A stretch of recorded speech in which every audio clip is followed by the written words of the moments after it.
الحمد لله المرتب لسه نازل. طب اقول لك ايه، معاكي 200 جنيه سلف؟ 200 جنيه ليه؟ يا بنتي عايزه اجيب الكحل الجديد وانا معايا 100 وهو ب 300 جنيه، هديهم لك يعني. ضروري يا مي يعني الكحل ده دلوقتي تشتريه؟ ده لسه المرتب نازل، حرام عليكي، من حاجه اتهنى بيه. يا بنتي ما هو اكيد ده سلف يعني، اكيد هديهم لك يعني، اسحب بس، ننزل نسحب بس من المكنه وهديهم لك يعني يا رانيا.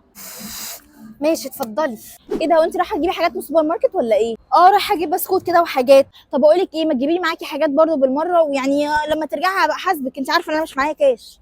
مي انت بتنسي تحاسبيني، خلي بالك. ها ايه ده، يخسى عليكي، انت ده نسيت يا بنتي، هبعتهم لك، هو انت بخيله ولا ايه؟ انا برضو. ها ماشي. ايه هتشربي حاجه؟ مش عارفه بصراحه، انت تشربي ايه؟ اه انا بفكر اطلب شاي مثلا او هوت شوكليت، لسه ما قررتش. طب خلاص بصي، اطلبي لي ميلك تشيك وابقى حاسبي لي انت بقى. انا ايه اللي نزلني معاكي؟ فقرتيني وجبتيني الفقر. بقول لك ايه، افتحي لي هوت سبوت، النت بتاعي خلص. هو انت شحنه كارت فكه ولا ايه؟ استني اما افتح لك، ده ايه الهم ده؟ طب انا هطلب اكل، اطلب لك؟ لا لا لا لا, لا مش قادره لا. يا راجل يعني مش هتتبكسي في دي كمان؟ انا ببكس يا رانيا، اخس عليكي والله. اه ضيقيلي عينك بقى واعملي فيها كيوت. ايه اخر كلام؟ اطلب لك معايا ولا مش عايزه؟ يا بنتي لا لا لا خلاص مش هاكل، لا لا مش هاكل. بجد شكل الاكل تحفه.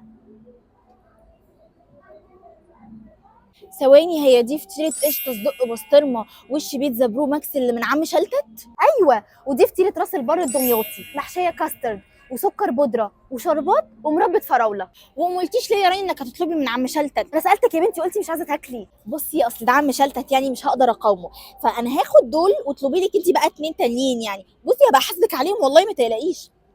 بجد يا ربي كل حاجه في الدنيا ليها علاج الا البكاسه.